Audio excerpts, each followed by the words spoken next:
Ya, lalu pihak mana yang diduga merintangi penyidikan kasus Lukas NMB dan beranikah KPK melakukan jemput paksa Lukas NMB di Jayapura? Kita membahasnya bersama Koordinator Masyarakat Anti Korupsi Indonesia atau MAKI, Boyamin Saiman. Mas Boyamin Saiman, selamat malam. Malam, Assalamualaikum Afiani. Ya, waalaikumsalam. Mas Boyamin, bagaimana Anda melihat proses pemanggilan dan juga proses hukum yang tengah berjalan dalam kasus Lukas NMB ini? Sudah 2 kali surat diberikan oleh KPK, sedangkan saat ini KPK sedang menyiapkan surat panggilan ketiga. Masih belum hadir juga dengan berbagai alasan, terutama soal kesehatan. Apa tanggapan Anda? Ya, ini menjadi perlakuan berbeda kalau nanti KPK tidak melakukan jemput paksa.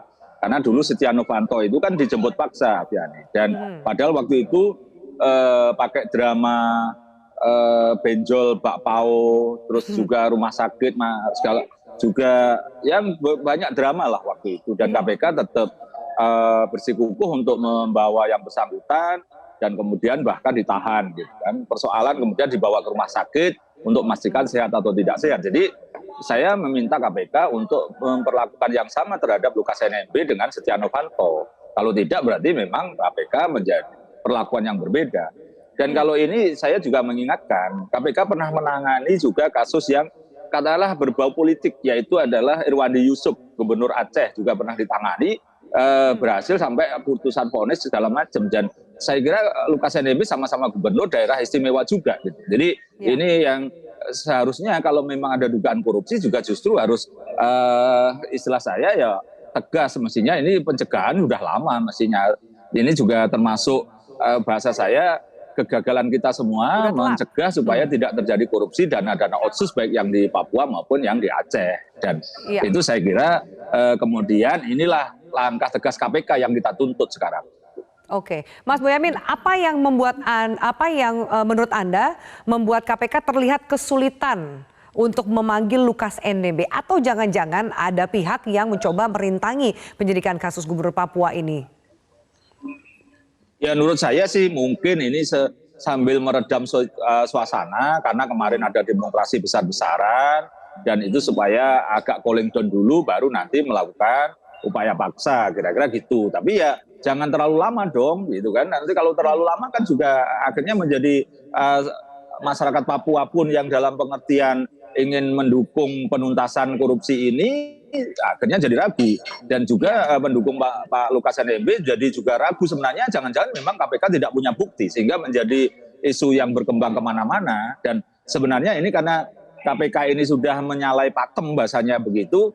Dulu kan pengumuman tersangka segala macam itu di awal-awal, tapi pimpinan sekarang itu kan diumumkan bersamaan upaya paksa penahanan. Tapi kan nyatanya sudah diumumkan oleh pihak Lukas NMB sendiri. Maka KPK sekarang membantu kita semua mengungkapkan kasus ini secara terang benderang, buktinya apa, perkaranya bagaimana, diumumkan aja biar masyarakat juga tahu dugaan korupsinya apa dan pengembangannya apa selain gratifikasi 1 miliar. Saya masa kemudian selaku pihak partikelir harus juga ikut membuka-buka data kegiatan judi, juga berkaitan dengan jalan-jalan di bandara, juga menyetorkan nama-nama yang menemani atau manajer junket judinya. Jadi KPK kerjanya gitu kan, di bagian yang mana nih gitu ya? Iya, gitu loh. Jadi KPK menjadi kemudian di mana sekarang ini jadinya kan gitu kan? Sampai Pak Mahfud harus turun tangan, Pak Jokowi bahkan sampai statement itu kan. Ya meskipun saya seneng Pak Jokowi kemudian kembali ke relnya mendukung pemberantasan korupsi gitu. Tapi ya apapun ini harus mestinya KPK mendapat dukungan penuh sampai presiden dukungan penuh, masa dia malah tidak kelihatan kerja aktifnya gitu.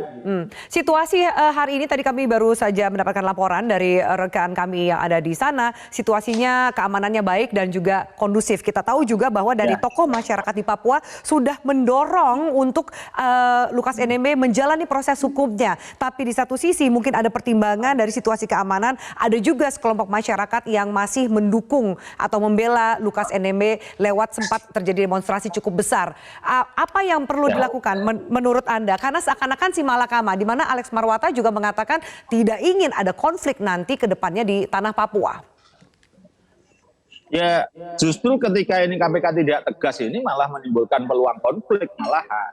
Tapi kalau tegas dijelaskan bahwa memang korupsi, proses hukum yang harus dijalani, maka kemudian konflik itu terkurangi. Sebenarnya kan ini ada dugaan orang yang diduga melakukan korupsi di proses hukum. Saya yakin masyarakat Papua juga fine-fine aja, karena saya juga punya teman di Papua Selatan, di Sorong saya juga membela ribuan orang yang pensiunan dulu perusahaan minyak zaman Belanda, belum dibayar pensiunnya, saya gugat ke pengadilan Jakarta Pusat, besok sidang lagi gitu. Jadi mereka juga fine-fine aja, tidak ada persoalan, karena memang siapapun yang diduga melanggar hukum mempertanggungjawabkan hukum, kan begitu harusnya.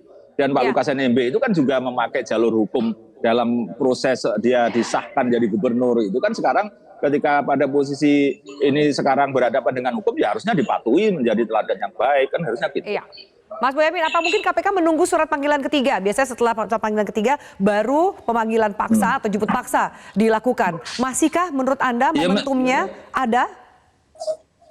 Iya, mestinya ini sudah diterbitkan panggilan ketiga disertai upaya paksa. Karena tadi mestinya kan sampai jam 12 tadi malam jam 00 karena tidak hadir, maka pagi ini sudah diterbitkan panggilan ketiga dan surat perintah membawa harus diterbitkan. Soal bagaimana pelaksanaannya itu nanti, itu kan tugasnya KPK, ini tantangan. Jadi jangan kemudian gampang menyerah juga gitu loh. Jadi ini sesuatu yang pada posisi dulu misalnya Amran Batelipu yang buol itu sampai menabrak segala macam, tapi dilakukan upaya kedua untuk tetap menjemput paksa. Jadi ini yang saya kira KPK mestinya sudah berpengalaman, tidak perlu kita ajari gitu ini.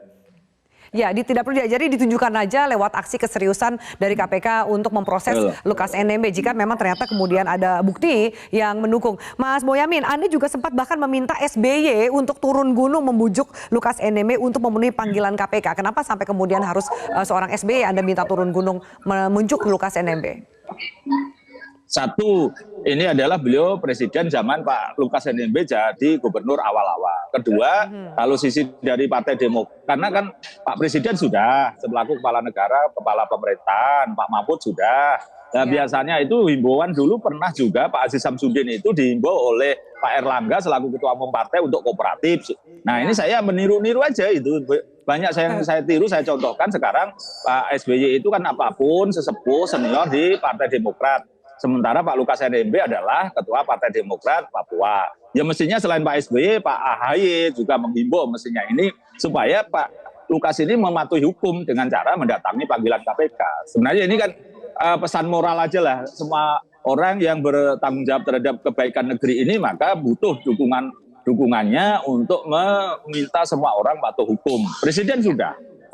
Nanti siapa lagi DPR mungkin juga sudah dan lain sebagainya. Jadi ini dulu zaman partai-partai juga begitu, ada beberapa ketua umum partai menghimbau kadernya untuk mematuhi hukum. Sekarang ya karena kebetulan Pak Lukas NMB ini ketua DPD Partai Demokrat Provinsi Papua, maka sekarang sesepuh dan ketua umumnya Partai Demokrat perlu juga memberikan himbauan supaya ini lebih smooth dan tidak terjadi gesekan-gesekan yang tidak perlu. Itu Afian, niat baik saya tidak kalah dengan Lukas NMB dan juga kita harapkan sesuai dengan keterangan dari kuasa hukumnya Lukas NMB bisa kooperatif dan menunjukkan tanggung jawabnya seperti itu. Terima kasih banyak Mas Boyamin. Kita doakan segera sembuh kalau memang sakit Afiani dan makasih. Ya, terima kasih untuk diskusi kita yang menarik di Prime Time News.